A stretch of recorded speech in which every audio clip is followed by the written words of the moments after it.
Hey everyone, welcome back. Now, if you've been following along with my posts, and if not, welcome. As a reminder, you'll notice that I call these quick tips, which is exactly what they are. These are not comprehensive discussions on any of the topics I discuss, but basically a Reader's Digest version of what I've learned and simply opinions and observations I've extracted. So with that said, hey, I'm Paul Hansen and with you once again. So in the past few episodes, we explored a number of topics, with a lot of them dealing with mindset, which is critically important to success. I earnestly believe that. I believe that mindset is the critical foundation of being a success in whatever you choose to do. Plain and simple. So I don't take that lightly. I can't stress that enough. But today, I want to take a look at some of the tactical side of succeeding online. Now, this is more of the what and how to get done what you want to get done. As with the mindset part of any business, the tactical side of the business is also important. And how you go about building anything online will require strategy, tools, and procedures to maximize your returns. Years ago, when I started to dabble online, I was attracted to the latest, greatest tool that came along, thinking that, that was an answer to my success in building an income online.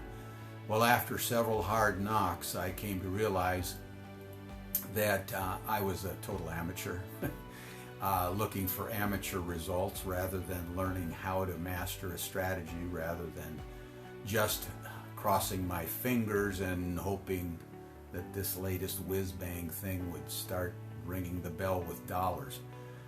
Well, experience is a great teacher, and sometimes very hard lessons are learned.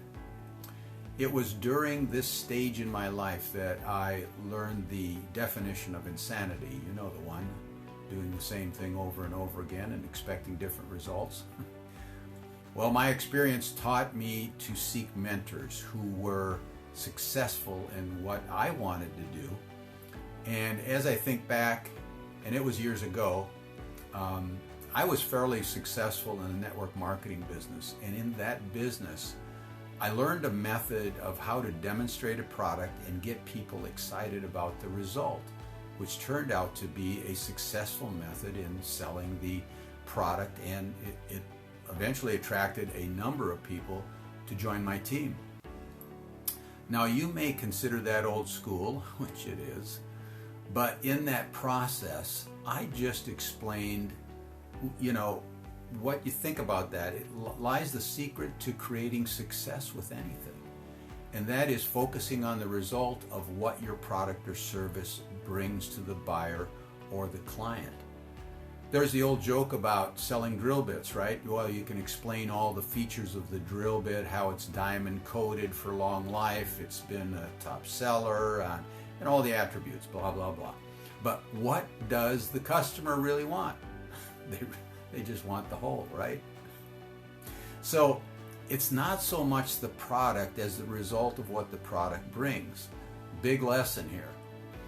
Bill Gates, you know him well, knew how to construct a computer, but he didn't want to sell the computer. He wanted to sell the intelligence, what the computer could do. So within those couple of examples lies the difference between the amateur and the professional when it comes to success. What we need to develop is a blueprint and to think intelligently to attract people rather than push people towards our product or service. We need to build the intelligence that will run the business. We need a blueprint like this.